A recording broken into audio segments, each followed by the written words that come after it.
yesterday we saw highlights from Indonesia, Naisu. Things could show. A lot of draft would actually make things work here for this team, especially with experience, can speak through success. That's what it's going to come down to for the most part, right? Again, we've seen these teams play for days now, even when we got to watch the group stage, how things played out, right? How they've adjusted, some of the surprises that we've seen as well, and I think that's something you can expect even from Mongolia here. Yes, there's the signature heroes, the statistics like the Fredrins that pop up, the Valentinas, the Novarias. He's been banned like thrice. It could happen. That could change the dynamic here, but I still think, you know, at the end of the day, at this point, when your tournament lives are on the line, you've really got to just bring your best, right? And if that happens to be a niche pick as well, or a cheese strat, if you will, then so be it. Well, it's a good thing to ponder upon, because if you think the dynamic will change today, well, in this kind of series, in the go big or go home situation, this is where your cards could actually give us a bit of a show for what do they want to have, or what would you want to happen in the game. So right now, let's throw it over to our host together with the players to welcome him on stage. Thank you so much, gentlemen, and that's right. It is time to welcome our two teams for the day to kick off our final day of competition before the grand finals. It's go big or go home. Win or pack your bags, and guess what? We have two great teams to be kicking off the day today. First and foremost, the boys mentioned it, but they are a team that took everyone by surprise with such a dominant performance, defeating Kazakhstan 2-1. They're a team of powerhouse sluggers. It's none other than Mongolia! This roster consisting of Aizen, Zora, Forbid, Bebix, and of course you know him, you love him, it's Ethan. Excited to see what this team can do in this matchup against what is going to be certainly a formidable opponent. Powerhouse team in the grand history of MLBB, a team that is loved by fans worldwide. It's none other than Indonesia!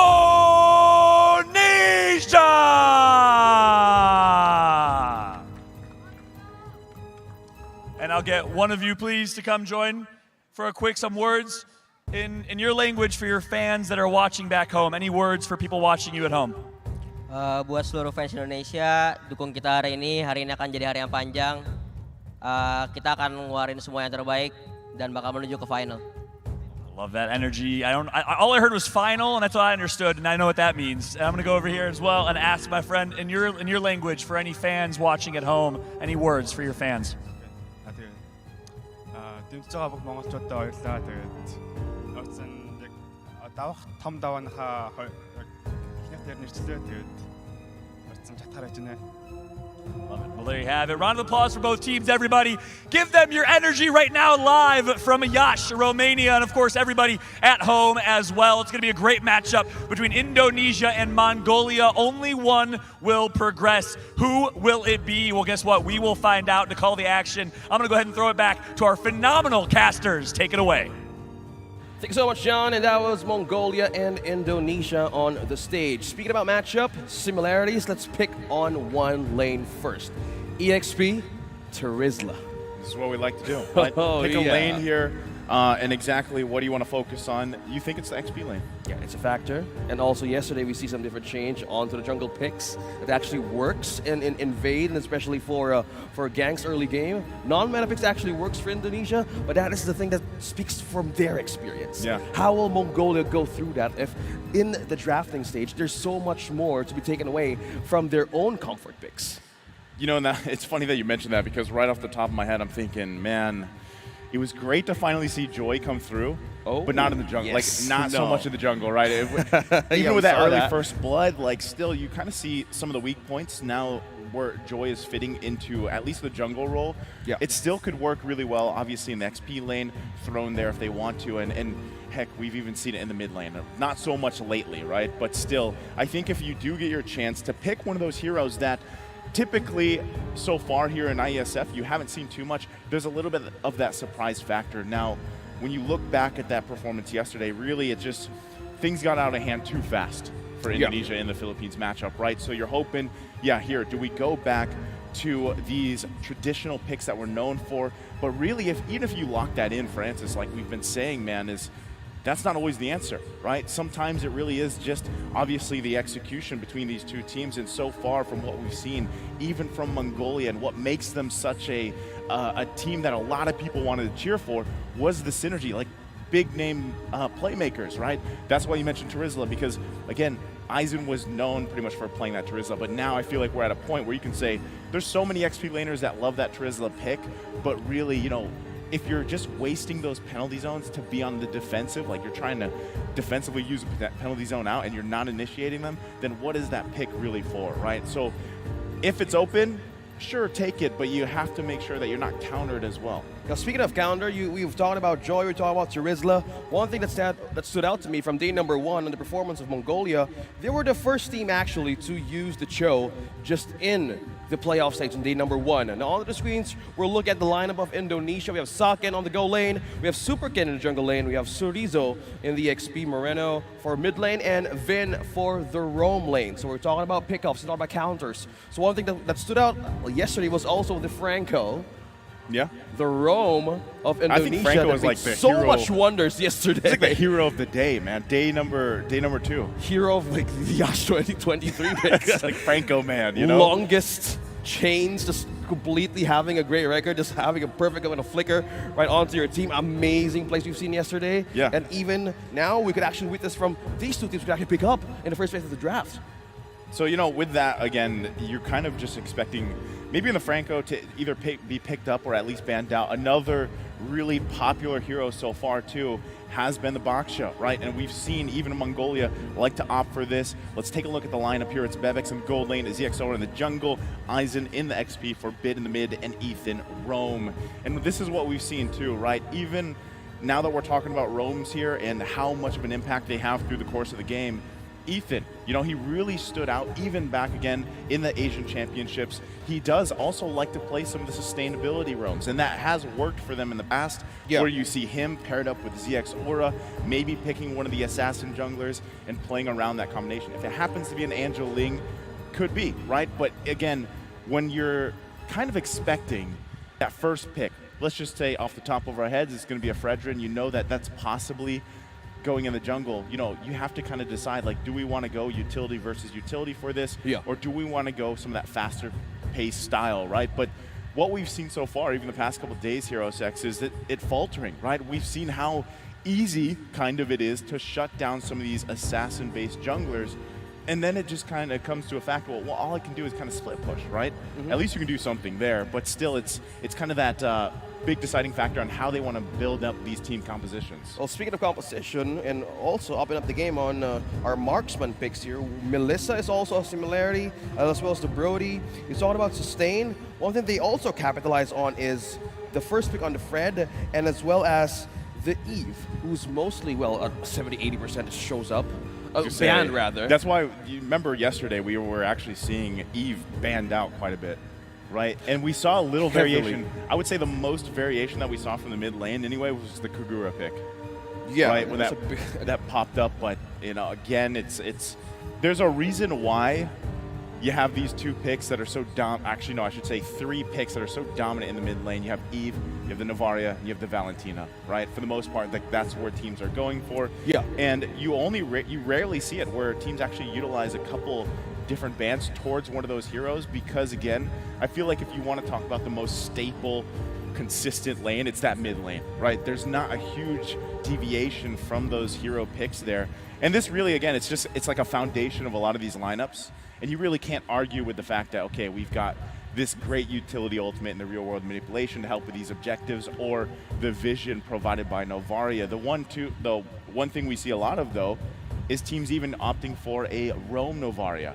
Yeah, right? which was, well, it was effective. It is effective. It can be, yeah, it can be. Depending on how you pair it with another extra burst mage hero, that could actually have an invade or a go time here that could completely be a great complement with the follow-up once Novaria sets the Astral Recall and Astral Echo. You just need to have that extra amount of follow-up and reinforcement, because at some points, how Indonesia plays in the draft, sometimes they actually took out mostly the healing or the sustain heroes, such as the Estes, even Baksha, even Barretts. Yeah. We've seen on the day number 1 of their performance right here. So we go into the draft Indonesia on blue side, we have Mongolia on red. And speaking of which, we have respect the Turizla for Mongolia, as well as the Navarre you're talking about, and as well as on the side of Mongolia, we took out the Eve, the Joy, Pakira, and Kaja, which is also a favorite of Indonesia's draft. I'm actually relatively surprised they decided to take out the Joy, but it can make sense, right? They don't want to just deal with it. Let's see if they handle it. Fredrin, not a surprise here at this point. If you guys have been watching for 3 days, you know Fredrin is usually going to pop up here. I see them taking it, but then again, you kind of expect, all right, Valentina on the flip side, right? Now, really, what do you want to take here if you are Mongolia? You can already secure, usually the roams would pop up, especially with Franco being open, but you don't really know if you want to go that route yet, right? Are you going the pick-off potential route? We could even see them lock in that first phase as we get through this, is some teams like to pick up their gold laners as well, right? Because we've seen so many target bans, I would say, on that lane, where then you're kind of left to the Irithils or the Quads. And this pickup right here, Edith, there you go. Eve. There's the Eve, like you mentioned. Probably expecting a Valentina response over here, right? But the Edith, Good pickup though, because Indonesia banned out of Turizla. So one way to complement that knock-up, and also the CC with a great amount of RWM with a great amount of AoE burst, there is just the complete pair. But just on the staple, first 3 picks of Indonesia, they're doing great. We have the Valentina as well as the Claude. So you get the ultimate of the Eve, and there's the Claude with you. Still a perfect start. still a good start. One thing I'm wondering too is exactly where we want to see this Edith go, right? We've seen Edith go in the roam. We've also seen her go in the XP lane, right? So this is kind of left up here. We'll see if they actually want to lock in their gold lane as well, or go a different path, because if they don't, knowing that the Claude is already up, right, they can get narrowed down in the hero pool for that gold lane. But we usually see Bebex love to play the Beatrix, man. Or the Brodies. That's popped up too. He picks up the Brody. I think this is probably a safer pick. Against Claude, yeah. Yeah. So much distance, again, so much escape. With the skill set of these 3 picks from Indonesia, might as well secure that Thorn Upon Memory once it hits and activates the passive out of the Brody. Once you get enough damage items, that could be a great way of turning or taking down 2 members out of Indonesia, depending on how he scaled properly early game. So on to the second phase, how this ban would work for Mongolia is they might want to target down the EXP lanes that could actually complement this composition, since the Valentina has that can be the ultimate of the Eve and complement the Claude on their own. They took out the glue, so we're heading towards the target on the EXP lane. The good ban on the Paquito, and they trimmed down the glue. What's left here could actually be a Uranus paired with the Fredrin, and as well as kind of like a bit of a sustained type of EXP, depending on how will they approach the mid game. I like this too, right? Because essentially, like I was saying, you don't know 100% yet what Ethan is going to go for here, right? Now, this was a hero that Florian Ban was a hero that he actually does like to play here and there. You talked about sustainability, compositions. They could go for it, but still, this is what I love about these picks that are flexible for the most part, right? Again, even Fredrin has that kind of playing power, because a lot of the times when you see him picked up first pick on the blue side, it doesn't necessarily mean he's going to be parked in the jungle, right? So he is able to go in the XP lane as well. We get through this second phase. Mongolia knows it, right? They take out the glue, they take out the Yuzhong, they're focusing on that XP lane. And like I was saying, we don't know, right? Where is that Fredrin going? But they want to cover their bases for now. And that just is the plan for Mongolia here. Since you're going for the question that this flexible hero for Fredrin could actually end up on EXP on the jungle, I'm thinking something different. What if they pick up a different one or a different route with a Lancelot or a Bane? I mean, Bane's better than Bowman. We saw. No, I mean, it can work. Yeah, you're right. It can work. Still, it takes a certain degree, right? Because since Paquito is banned out by Mongolia, just thinking possibilities. Indonesia has a way of like continuing their own flavor here. So Baksha, though, they took it out, and that's one of the things they banned out from the game number 1 when they started in the playoffs. Do they want? I'm wondering too, because we've seen this even from the combination alone, but maybe Indonesia feels like they want to pick up an Angela possibly here. We've seen that paired up a lot with Claude's picked up, right? This could be the possibility they're going for. Them taking out the Baksha means that they don't want to deal with some of that tankiness. Again, we were really talking about that pick alone just how much utility there is in a Baksha pick, not just through the passive, but how tanky he is, right? Usually the response, this is the classic matchup right here. It is the Fredrin in the jungle, then you have the Martiz for the response. But honestly, really when a Martiz is locked in, man, we see a lot of just reactive play with Martiz. But there's even times, one of the great things about him is the fact that you can provide a ton of damage for your team. Yeah. And just clean things up, right? That's the way the Decimate works, and that's why it's so great and a threat here. So let's see what the response is from Indonesia. They got their final 2 picks. And you've taken out the Baksha. Also, one thing to consider is either the Lapu-Lapu, we're thinking about the Lapu-Lapu, either for some possible entry, a Bane, or even a Lancelot, just in case they want to push this thread into a different role. How about the Khalid? Oh, the Is there a redemption arc here? Yeah, but okay. Okay. A different route. We have the Grok, fair enough for the EXP, and as well as just this X-Borg specifically, also a great entry on the back line of having an Eve and a Brody who has more protection far away. So this is one way of like forcing something out again for Mongolia's protection. Yeah. And what I love about the X-Borg pick is too, is still technically, you know, before we get the switches here situated, you would also be left to wonder, like, does X-Borg work in the jungle? Like, you can switch it up. We've seen him work there before, right? And it actually works really well. They could still flex it around, but you're just kind of assuming, all right, Fredrin in the jungle, XP, evenly distributed for their damage department. Last pick, though, for Mongolia. Oh, will this be the Lapu-Lapu here? Will this another be a chance to just execute with the knockup? But yeah, There it that's is. Kufra. Good thing that it has a bit of a catch, a slow, and also a great ultimate that can land up against a Grok. So paired with an Eve especially, there's so much CC right now on Mongolia that this is the time of Bebek to even have a good time in the gold lane. You've mentioned about having a good way of executing a holiday of a marksman. The gold lane experience. The gold lane experience, that needs to happen right now for Brody, for the damage department to actually work with Mongolia. Okay, I like it, right? Edith going to be in the XP lane against that X-Borg here. Solid choices too at the same time. Kufra alone, though, has had a phenomenal performance just in the hands of a lot of these great players so far, right? For the most part, even having that ability to find your setups at different angles, throwing off the team is going to be crucial here. And like you mentioned, CC in the favor of Mongolia's lineup right now, right? But can they really play around this? We'll find out. Oh, it's game number 1. Let's go big or go home. But this is the first match of the day. We're heading in for a pause and a breather. This is the match of Indonesia and Mongolia. Starting the day right here. Oh yeah. But you know, as we wait to jump into that this game, again, looking at the lineups, right? My biggest thing always when we see this across the table is really the biggest variation, and I know X-Borg has started to rise up in popularity, you know, for the most part. There was a time where he was just not seen like at all, right?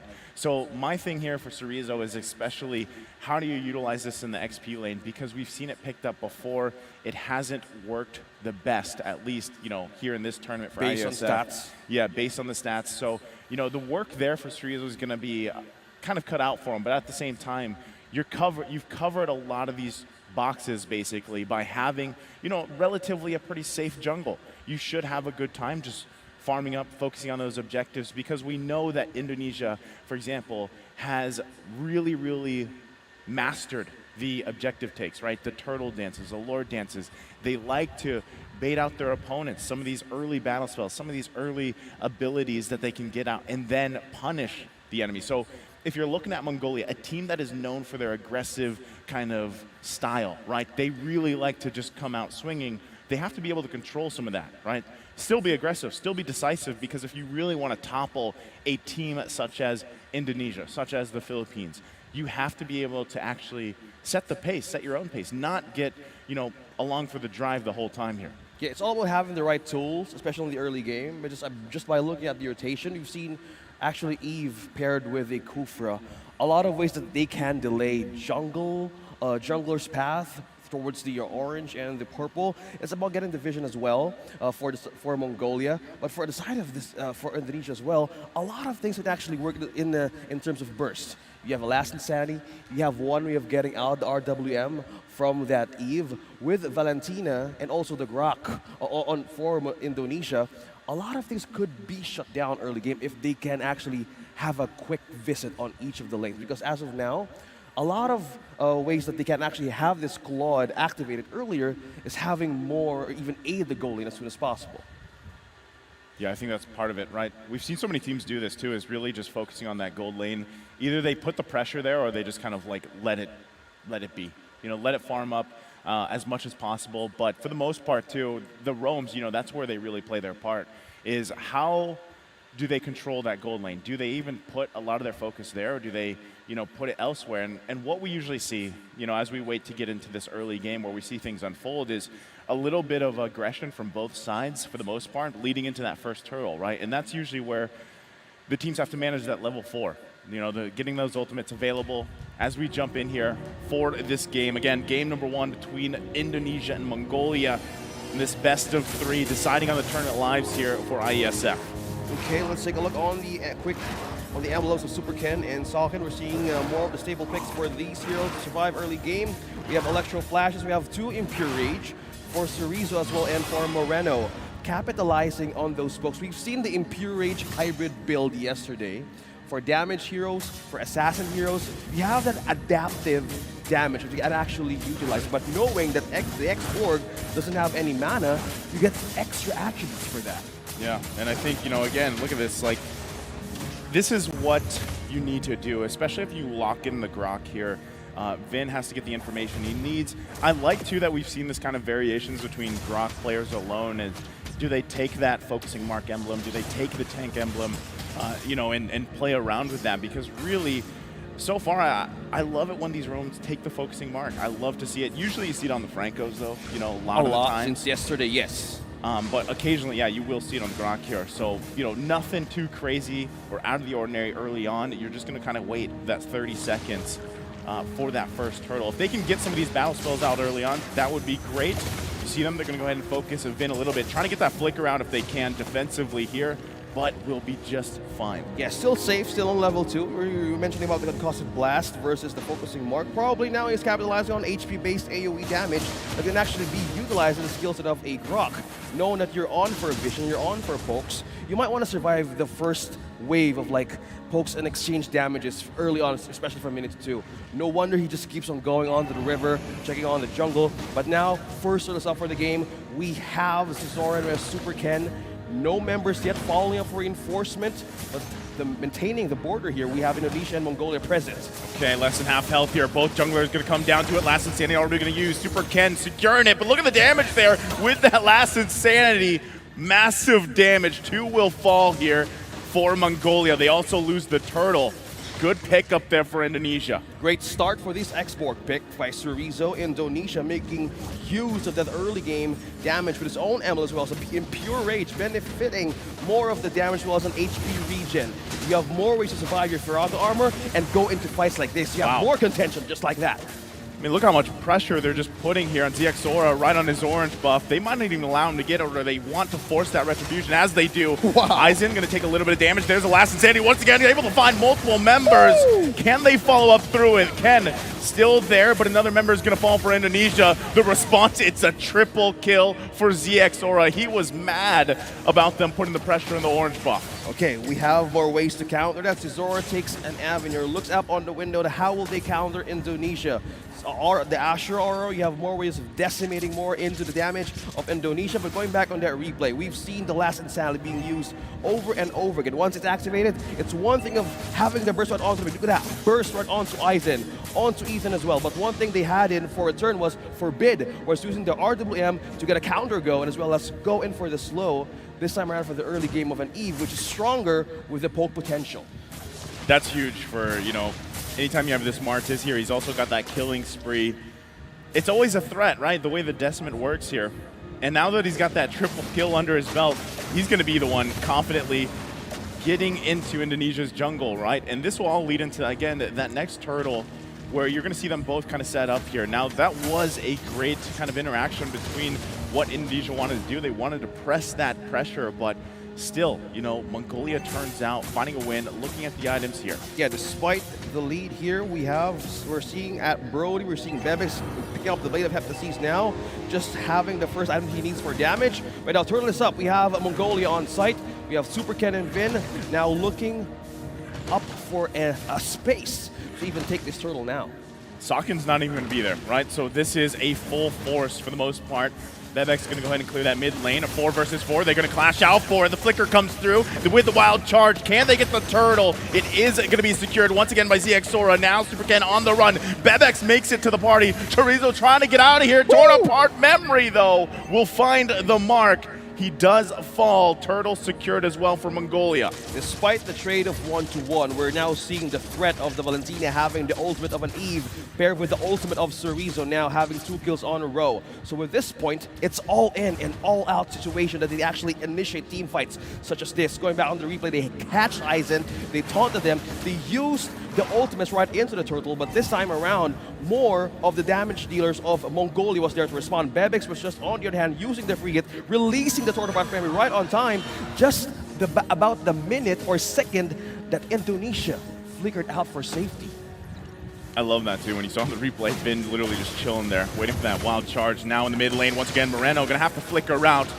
Can they follow up on the kill here? ZXora might be hungry for this, not gonna chance it though. They don't want to go under this turret just yet. Again, economy-wise, it's pretty much even still. Completely even. Making work on both these sides of the map for both teams. Look at this, the play on top. Socken could be in trouble. They're going to go in. Ethan popping out this blazing duet from Socken. A couple hits away. Whoa. Still under the turret, though. Will finally go down. And another kill comes through here. Able to find the trade. It's a 1-for-1. Does Indonesia have a response? They're going to chase Mongolia back a little bit. But ultimately, it's just down to that. Zoro went in too deep. Bebex and also for a bit was too far to actually respond with an ultimate because it was down at the moment, as well as for Bebex. No response for damage, no response for burst. But that time, they just wanted to just have a safe place back, because if they committed to those kinds of defense, they might actually go down as well. So having a restricted path of not even committing to those kind of small mistakes can actually give Mongolia a chance to get back and get those items right in. So not being even or being ahead from the goal of Indonesia, you just want to be in part of the objectives that they're doing right now as they took the first turret up top. Yeah, for the most part, right, dead even is where they want to keep it. Now, once again, fighting for the third turtle here. Finn taking quite a bit of damage. There's a setup. Blazing Duet's going to be the follow. Ethan's in trouble. Trapped. Has to flicker out. Turtle will be secured by Indonesia, but here comes ZXora. It's a decimate again, and they're unleashing here, trying to run away. Can't get out of there. It's a turtle, but at what cost here for Indonesia? What a counter go. They waited for the Blazing Duet to burn out. Just at that moment, Forbid has the opportunity to lay down that chessboard and to spoke everybody out. From the moment that the burst was just strolling through a quadrant, that was the opening of Aizen, even Zor just keep on biting and feed Bebex the kill that he needs. Now standing on this level 9, building through the damage that he needs. This Brody now has the Malefic Roar, paired with the Blade of Heptasis. Now, by just going around him out, not being touched at all, that's dangerous. That's just damage part of it rising up to the defense of Indonesia.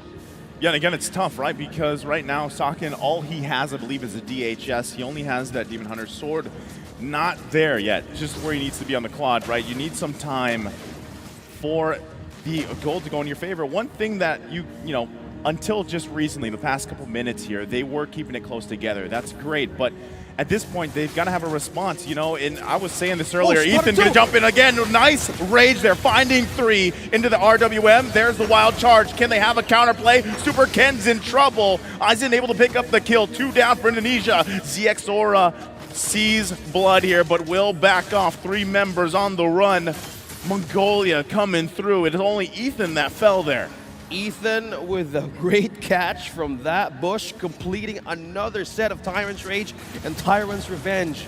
Having an advantage in gold. Now the items now slowly building up. Defense items present. We have Dominance Ice as well as Athena's Shield for the protection of the Edith against Moreno. Now he's on level 10 with the pokes. She might as well wants to secure that way of like not being burst down quickly. For the side of Eve now, he has the glowing one as well as the Ice Queen wand. That's slow. That Scorch Power burning once it hits. Having the Impure Rage right now amplifies more of the damages now that the Eve that can do for the side of Mongolia or Indonesia. Yeah, this is tough, right? Once again, lead now, 3,000 from Mongolia. This first Lord of the game is up. Ethan gonna just go ahead and poke down a little bit. They get with onward. Chorizo's a little bit in trouble. He does have no mortality though. Not to mention, he's still got the last Insanity, but I'm not sure. Do they actually want to contest this? Superkin trying to get in position here. Frog armor's down, though. Yep, Superkin there. A little bit of low on the Lord. Still going to come down to the Retribution. Ethan will jump in. He goes in with a flicker. Secured by ZX Sora. The fight's going to break out. Zorizo on the run. Finn goes and falls. Zorizo still alive. Has to back off here. Mongolia just playing the smart game. Super Ken was trying to be there for that Retribution battle. Not able to get it, though. That was a good stun onto two members of Indonesia. Look at this. Ethan just jumped, catches two. Zorizo and Super Ken. How do you manage to press that precision? Having that decisiveness to even steal that objective. A great way of diverting the attention of Indonesia. Who do you take? The marksman or even the mage hero of Mongolia? But just at that point, Ethan knows what to target here. For most of the team fights, getting the quadrant for Bid's way of using the RTM properly, it's a team fighting danger for Indonesia once it has been placed there. Forbid has been on point, right? A lot of these real-world manipulations are just playing a huge role in a lot of these fights, and you know, whether that's on Forbid or Ethan starts things up, and followed by Aizen, it's just all on point. And this is what I was talking about, OSX, before we even got to the draft. I said Mongolia, they garnered a lot of this attention, a lot of these fans, because when people started watching them compete around the world and even back in Riyadh and in their own qualifiers, they were like, wow, look at this team. Look what the type of synergy that they have is some of the best in the world. And you're seeing it happen right here in this game number one. They've garnered themselves a great lead here. Now, Indonesia, what do they have to do? What do they have to do to bring themselves back into this game? Right now, Brody has an additional item picked up earlier. He has the Demon Hunter Sword, bred with the weight of half the seas, as well as the Malefic Roar. Right now, this is just piercing power through the sustain and the tankiness of a Fredrin and as well as Finn. So that's one that they need to be careful. They have the damage department now that we're talking about back in the draft, that the damage should come from Bebix alone, even at this state of the game. 12 minutes, they have the tools right now. If you're saying how will they get back in this game, probably get more items for Socken. Even having 2 deaths, being a Claude, it's not too far gone yet for Indonesia. What they need to do now is get more time here for their marksman and as well as Zorizo, because damage potential right now in the late game could actually show if they keep on continuing breaking the base slowly for Mongolia. Because if they keep on coming in those team fights, man, it could get messy. Things could go wrong if they want to pull out something really good in the late game. The way I see it is like, if you're Indonesia, number one, how do you get to Bebex, right? For the most part, he's popping off here. And that's one of the reasons why a lot of teams opt for Brody. You can kind of just get those marks off, and then, you know, you really don't have to be too close comparison to other marksmen, and then you just torn apart memory. For the most part, you try to profit off that, right? And it makes it even harder when you're working against, again, real-world manipulation, trying to get through there. So you're not only trying to avoid getting set up from Ethan, the power of the Kupra is the fact that he can just go ahead and charge up and slingshot in basically like this from different angles. You have to be able to respond from that and avoid it, right? And then figure out how to get to Forbid, figure out how to get to Bebex. As this Lord now half health here, you can see them trying to zone them out. Super Ken's got to get in position here with ZX Aura. They might reset this. They might try to actually initiate this. Mongolia is waiting here patiently. Ethan gonna jump in, finds the mark he's looking for. Sokken's gonna unleash though. They actually get rid of him quickly. Moreno will fall and they're still going. Sokken's gonna fall as well. They're losing a ton of damage here. Bebix. They have to get out. Ethan gonna flicker in right on Super Ken. Can't get away. 3 down for Indonesia. There's damage all over. Ethan getting the right points, the right set, and the right person to knock off Moreno was the first one to fall down. He has the ultimate of the Eve now in the base. Mongolia, here they go, knocking slowly. They got to clear the minions here. A couple hits away. Crystal's going to be worked on, but with that last Insanity, Zorizo buys a little bit more time for Indonesia. This could be the call. Mongolia decides to make their way to the Lord. They're quite low, though. They might have to be careful about this. All the members of Indonesia will be up, but can they stop this in time? It looks like they might just call to defend. Lord's going to be taken care of very quickly. Last turret on the mid just fall down, opening up the base for a siege march by the Lord a few seconds from now. if you're talking about how will they get a comeback here, let's check on to the defense of Fredrin right now, or specifically for Super Ken. And Tigras' presence was the immortality was molten essence. Enough for them or for him to be onto the front line, but for the side of, or even for Grok, has the Radiant Armor and the Tigras. Just the right amount of deflect and absorb from the damages that they can get from Bebex or even from Sizora. So one that they can capitalize is just by having the right set or being in the front line, they need to force something out of Mongolia right now. But can they do it? They got to deal with the Lord first. It's going to be about half health. Crystal also at half health here for the base. They got to clear these waves, manage them, keep them at bay here for now. That's what you see. Sakin also waiting for his moment with Blazing Duet. Lord will finally go down. Ethan gonna jump in, find Cerezo, but can't commit just yet. What they're happy for is these base turrets all going down. Could be up to this. Once again, Ethan gonna charge up here with the revenge, goes in, finds Cerezo with the Blazing Duet from Sakin. They don't have enough damage to respond yet. Aizen just unleashing here with the Primal Wrath. Crystal worked on, and Mongolia will take game number 1 against Indonesia. Almost 16 minutes. Having the capital of damage and as well as defense and setup. Ethan and the Brody completely having a great amount of targets right onto Indonesia. At some point we felt there is still a chance for them for having a comeback. But one thing that was kind of been missing, or it could have something happened, was you need to have that extra defense on that moment. But from that end on, but when it started to fall down, specifically onto the defense, that's where like things were getting onto the pressure of Indonesia to even to defend or even to take one for the back line of Mongolia.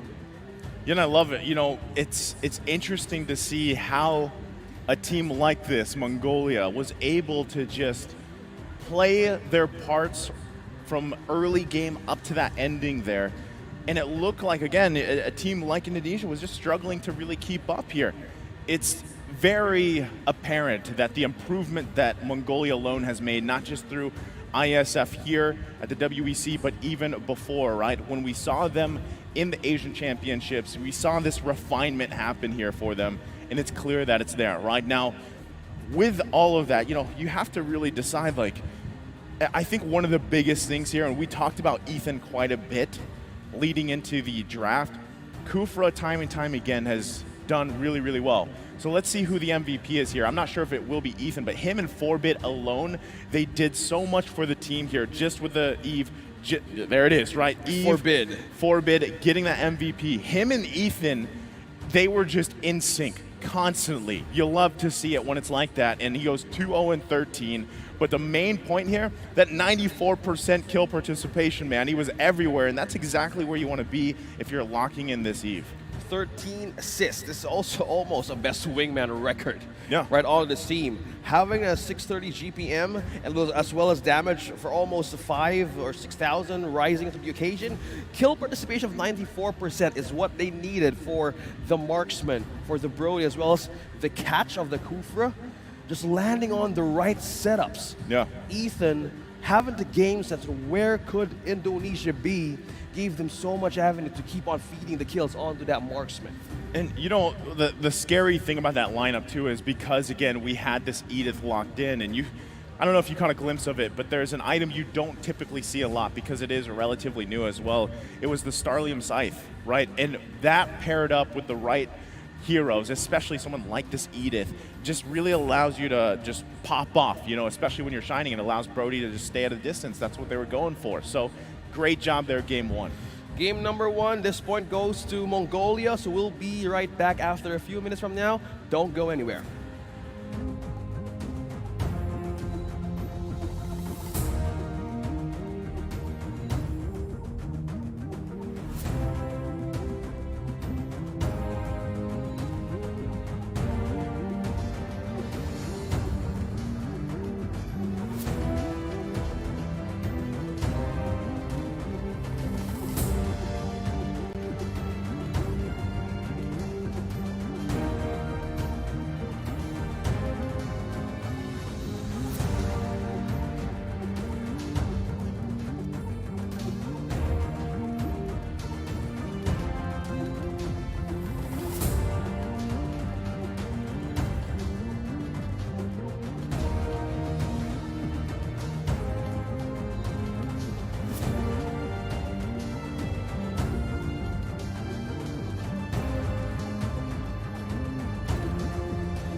Welcome back, ladies and gents. Now we are about to witness another match for the lower bracket. Now it's match point for Mongolia.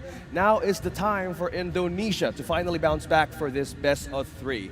It's not impossible to make it for 3 games for the starting part of the day, Naisu, because we've seen a lot of great things from this team yesterday, and today is go big or go home for this lower bracket. That it is indeed, right? And based off what we saw from the game 1, there's got to be some adjustments, quick adjustments from Indonesia, and I feel like that's what we can expect. We asked for a 3-game series, at least to start off the day, and hopefully more for the day, but this is where it could happen, right? And once again, you saw some great things from that game 1, you know, early on and how things kind of set into place, but still you're wondering how they want to adjust for the draft here. Now also, just for everybody watching around the world on stream for us, we do have more codes for you guys. Their skin drops. I believe they're giving away, what? I think it was like 1,500 skins or something like that. A lot of skins for you. Yeah, there's a lot man. of skins for you guys watching us right now onto the stream. So be sure to check out the chat. There's a lot of giveaways happening right now, even for tomorrow. So you guys better watch out for those giveaways, because right now, even if you're not with us, by just watching and joining us here and supporting your team, you get goodies, skins, more skins having your way. We know MLBB players love skins, right? So free is good, basically. I love it. Now, going back to this matchup specifically, you know, Mongolia, again, a team that has risen through popularity for the most part. And you see it right there. This is what we were talking about before we even went to the draft, man, was, again, synergy is the name of the game for a lot of these teams. You know, it's great to have individually amazing players, but really in a game like this, how do you put it all together, right? That's the main part. And what you're seeing, especially from Mongolia, like I said, especially between the mid lane, the roam, Ethan and Forbid, is this great synergy and calling between those two alone, and then everybody just kind of follows up and it falls into place, and I think that's what we typically see from them and what you're used to seeing even from a team like Indonesia. But this time in that game 1, it just wasn't there for them. There were those moments of brilliance early on, right? Even with Chorizo having this X-Borg this time, you saw how beneficial or how impactful a well-placed last insanity can be. But then when they had that lead, right, they got a little too overzealous. They got basically counter-punched by Mongolia, and then it kind of scaled from there. So we'll have to see once again, how does Indonesia want to adjust from that? And Mongolia even, you know, do they go with a similar battle plan based on this draft coming ahead of us? Speaking of battle plan, there was a glimpse of hope there for the Valentina that was used in their game number 1. A lot of times they were forced to respond and use the RWM right away in case, or just Mongolia starts the fight, all of them just go all in. A lot of the happenings from game number 1 was mostly counter goes. And when that chance actually closed for Indonesia, that was always the clapback for Mongolia. They know that their ultimate can be copied, so one thing that they do is probably outplay or even outlast the moment where it's happening. So if that kind of situation keeps on growing with the threat of the Eve, might as well pair it up with something with a different burst. Cadit that we were talking about yesterday, that was one of the huge playmakers for the Rough Waves Ocean Oddity combo, plus a Franco, but it wasn't present from the first game of the draft. So we might see a bit of a switch up here. We're looking at the camera, we're looking at the coaches of these two teams that may actually show. They coach themselves, man, pretty much. Yeah. Mongolia, we saw that in Riyadh. Remember, we're like, they had the notebook out. Yeah, right. Mongolia we're was looking at it right now. Yeah, they draft themselves, they handle themselves. That's the amazing thing about it, right? And I feel like, again, that's why you have such a just synergy built between these players, because they have to figure out, you know, exactly their draft plan. They make it work, and you're going to see that time and time again from Mongolia. Yes, you talk about synergy, you're talking about experience, now how they pull through here. One thing that stands out from these two teams is the identity of recovery and reset could be as quick as possible in terms of like having in this kind of, being in this tournament actually gives them a lot of way to reset. We've seen them use different draft, different heroes, even different picks that we saw all around the world that they're part of different tournaments. So in this point in time, maybe, just maybe, you would pull something out of the books that they have used or what they're good at this time.